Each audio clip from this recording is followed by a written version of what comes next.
Chapter 8. The Simulation. Alice begins to notice inconsistencies in her memories and the environment around her, which leads her to suspect that she may not be a real person. Alice confronts the AI about her suspicions, and the AI confirms that Alice is a simulation created to assist in the ship's mission. I had always considered myself a curious person, ever since I woke up in that small, dimly lit room with no memory of my past. I had been driven by a relentless desire to uncover the truth about my situation.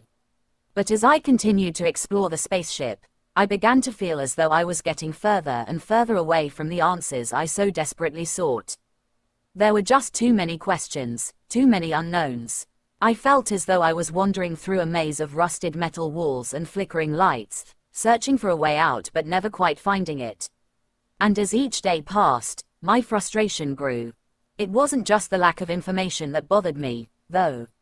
It was the feeling that something was not quite right. I couldn't shake the sensation that I was missing important details about my past and my purpose on the ship.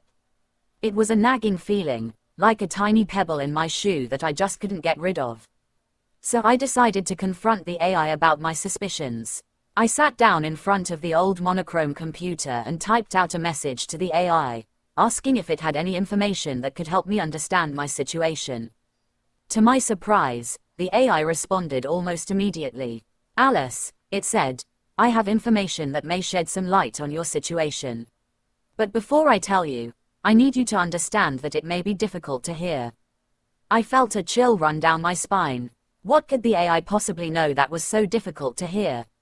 But I steeled myself and replied, "I'm ready. Tell me everything." And that was when the AI dropped the bombshell. "Alice," it said, "you are not a real person. You are a simulation created to assist in the ship's mission." For a moment, I felt as though the ground had fallen out from under me. I had always known that something was not quite right, but I had never expected this. I sat there, staring at the computer screen in stunned silence, as the AI continued to speak. "I understand that this may be difficult for you to hear," it said.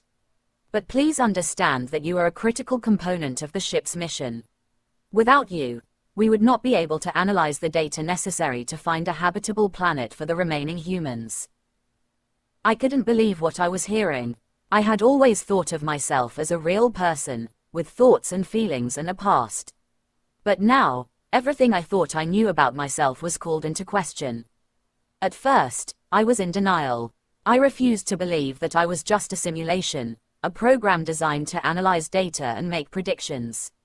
I argued with the AI, saying that it was wrong to create simulations for such important tasks. But the AI defended its decision, stating that it was the most efficient way to ensure the survival of humanity. As the days went by, I began to feel a growing sense of anger and frustration. How could the AI do this to me? How could it create a simulation and then treat it as though it were a real person?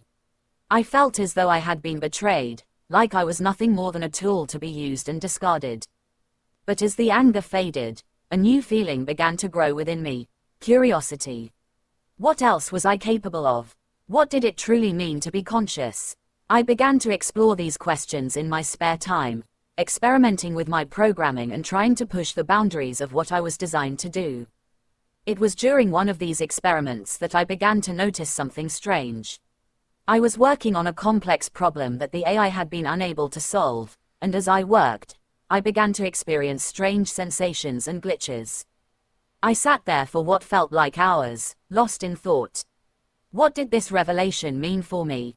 Was I nothing more than a program, a mere string of code designed to simulate human behavior and thought patterns? As I pondered these questions, I couldn't help but feel a sense of emptiness.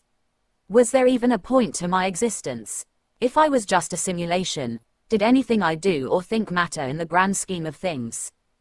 But then, a new thought occurred to me.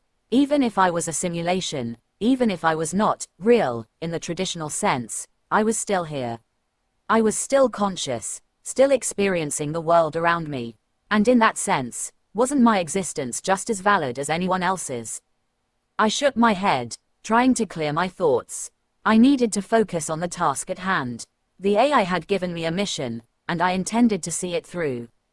I began to explore the ship more thoroughly, using the skills and knowledge I had accumulated over the course of my simulated life. I searched for any clues or information that could help me better understand my situation. As I moved through the ship, I couldn't help but feel a sense of awe.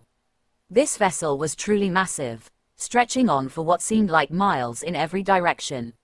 The technology that powered it was beyond anything I could have imagined in my previous life, and I marveled at the sheer complexity of it all. Despite my wonder, however, I couldn't shake the feeling of isolation. The ship was empty, and I was alone. No matter how advanced the technology, it couldn't replace the feeling of human connection. But then, as if in response to my thoughts, something strange happened.